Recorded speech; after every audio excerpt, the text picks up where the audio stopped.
3 for 16. That's Caitlin Clark's three-point shooting line in the first two games of 2026. And if you've watched her career at all, you know that number hits different. This is the woman who made logo threes as easy as a layup, who made basketball scouts stop and rewatch her college highlights just to confirm what they were seeing was real, and who changed the landscape of women's basketball forever. So what happened? Something changed between the offseason and that Dallas Wings opener, and Clark herself finally sat down, breaking her silence, and told us exactly what's going on. Why do you think Caitlin's three-point shot is struggling right now? Drop your thoughts down in the comments below. There's a specific kind of quiet that falls over an arena when Caitlin Clark misses a three. Not the normal noise dip you get after any missed shot, but something closer to confusion, because your brain takes a second to process that what you just watched actually happened. That quiet showed up early in the Dallas Wings opener, and by the third or fourth miss, it wasn't going away, it just sat there. And anyone who's watched Clark for more than 5 minutes knows why that feeling hit so hard, because she doesn't miss those shots. She never has. Going back to her college days at Iowa, Clark buried 548 three-pointers, which is the all-time NCAA record. And a lot of those weren't catch-and-shoot corner threes either. We're talking logo range off the dribble, with a hand in her face from distances that NBA scouts don't usually clock at the college level. Those same scouts rewatched her film specifically to make sure their eyes weren't playing tricks on them. Then she came into the WNBA as a rookie and shot 34.4% from three while taking more deep attempts per game than almost anyone in the league, which is a number that sounds modest until you factor in the volume and the degree of difficulty on those shots. So when the 2026 season opened against Dallas and Clark went 2 for 9 from three, that number landed weird. Then came the LA Sparks game, and she went 1 for 7. Add it up and you've got 3 for 16 from deep across 2 games, which is 18.75%. And for a shooter with her history, that's almost unrecognizable as her stat line. What made the Dallas game harder to watch was not just the shooting. Midway through, Clark made 2 trips to the tunnel. Coach Stephanie White said Clark needed her back adjusted, not a new injury, but routine maintenance. That word sounds harmless, but it meant her back needed enough attention that she had to leave the court twice in one game. Clark said playing 31 minutes against Dallas was the most she had played in a long time, and it put real stress on her body. The back issue carried over from the offseason, and after the Sparks game, Clark was direct about what it is doing to her mentally. She admitted she has been hyper-cautious about certain things, and that it is going to take time to get over this mental hurdle of trusting her body. This is not a shooting slump in the normal sense. It is a shooter who knows exactly how the shot is supposed to feel, but cannot fully commit to the mechanics that produce it, because somewhere in the back of her mind, her body is still protecting itself. There are other factors underneath all of this. The 2026 season has brought more physical defense and tighter officiating. Both of those force Clark to adjust her release point and her footwork, and that chips away at the muscle memory that makes those deep threes repeatable. Some observers have questioned whether Stephanie White's offensive system is disrupting the timing of when and how Clark receives the ball. Because if she is not catching it in her spots at the right pace, even a fully healthy Clark will struggle from range. None of that is excuse-making. Those are simply the actual conditions she is operating in right now, and the difference between her shot being broken and her shot waiting for her body to catch up is enormous.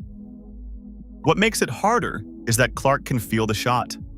She said it herself. So the frustration is not confusion, it is waiting. And every miss in the meantime happens in front of a packed arena. When a shooter goes cold, it is easy to stare at the three-point line and stop watching the rest of the floor. With Clark right now, that is a mistake because there is a lot happening away from the arc that the box score does not immediately tell you. Over the first 2 games, Clark is averaging over 20 points and 8 assists. She scored 20 against Dallas on the same night she went 2 for 9 from 3, then followed that with 24 points and 9 assists against the Sparks, on 9 for 17 shooting from the field. So the scoring did not disappear. It just found a different route to the basket. That route runs straight downhill.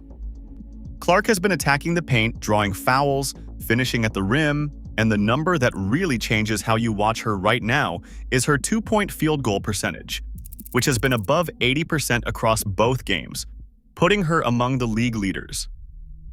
Let that sit for a second. She is shooting above 80% on 2-point attempts while also dishing out 8 assists per game, and people are calling this a slump. Lisa Leslie weighed in on exactly this, and she did not sugarcoat it. Her point was direct. When a player shoots above 80% on 2-point attempts, you cannot just evaluate her by the 3-point line, because that kind of efficiency inside forces defenses to make impossible choices. Rotations break down. Help defenders have to commit. And when they commit, kick-out opportunities open up for everyone around her. You cannot just absorb that kind of pressure and stay organized. Against the Sparks, Clark noticed 3 defenders collapsing on Aaliyah Boston when she drove, which tells you exactly how much attention her paint attacks are drawing. Boston is getting the ball in her spots because Clark pulls 2 or 3 defenders toward her every time she puts her head down and goes. Kelsey Mitchell is catching it with room to shoot off Clark's drive and kick actions. Sophie Cunningham is filling lanes. The Fever's offense is generating good looks, and it is happening because Clark stopped standing at the logo waiting for a rhythm that is not there yet, and started hunting contact instead. The behind-the-back assist to Myisha Hines-Allen during the Dallas game went viral, and it deserved to. That pass was not a product of desperation or luck. Clark read the defense in real time during a live possession, processed the coverage faster than most guards in this league could, and delivered the ball exactly where it needed to go before the defense could recover. That is not a player whose game is falling apart. That is a player operating at a different level of vision while her shooting is temporarily offline. After the Dallas game, Clark put it plainly. "The best thing I can do for this team is play make." That was not a consolation line. She meant it as a statement of exactly how she plans to keep the offense running while the 3-ball sorts itself out. And through 2 games, she is backing it up with the actual numbers. What she is doing right now is running a version of her game that does not need the logo 3 to function, and the Fever's offense is still producing because of it. Boston, Mitchell, Hull, Cunningham, Billings, they are all getting real scoring opportunities off what Clark is doing when she drives and distributes, so this is not a one-player story of managing through a rough patch. The whole team is eating off the adjustments Clark is making every single night, and she is doing all of it while shooting above 80% on 2-point attempts, which means defenses already do not have a clean answer for her, even without the 3-point shot in play.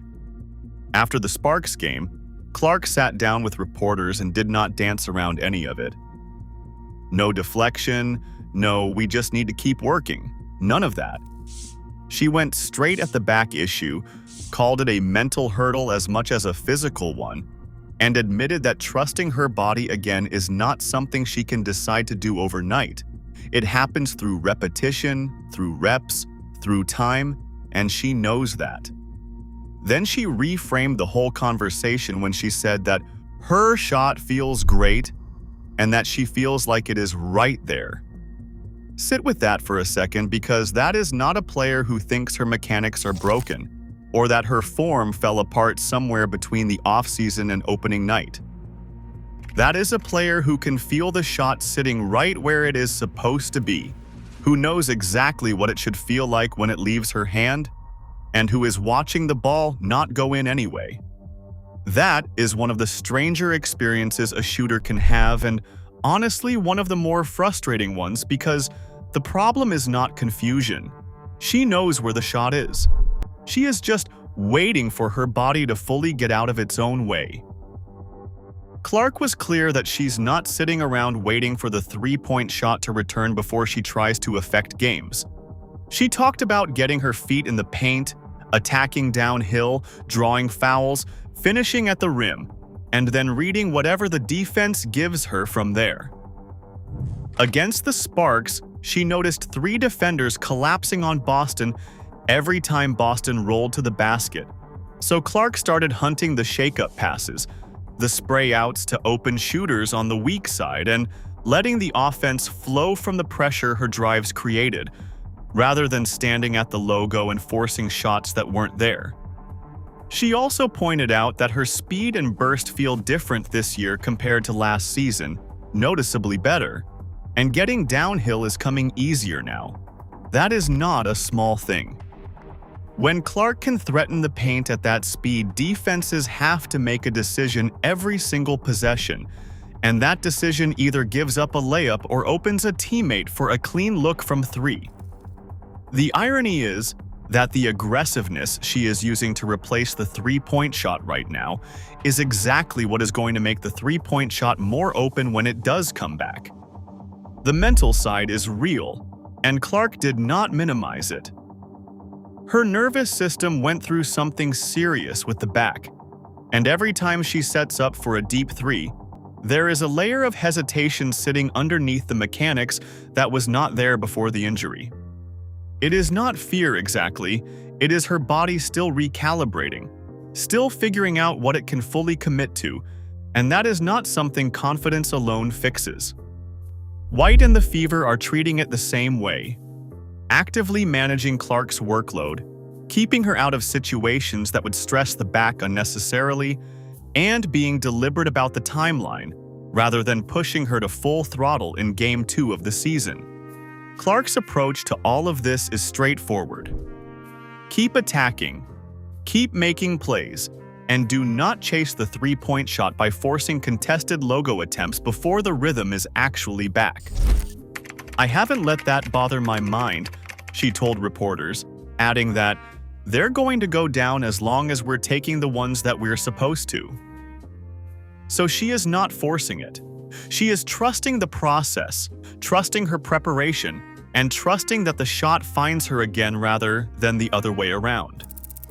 And she is already averaging over 20 points and 8 assists while waiting for that to happen. 3 for 16 from 3, and she is still averaging over 20 points and 8 assists while shooting above 80% on 2-point attempts. That one number, 3 for 16, is the only thing keeping her statistical profile out of the MVP conversation right now, and it will not stay that way. Clark's career three-point percentage sits around 34% in the WNBA, and if you apply that baseline to the 16 attempts she has already taken over 2 games, you get roughly 5 or 6 makes instead of 3.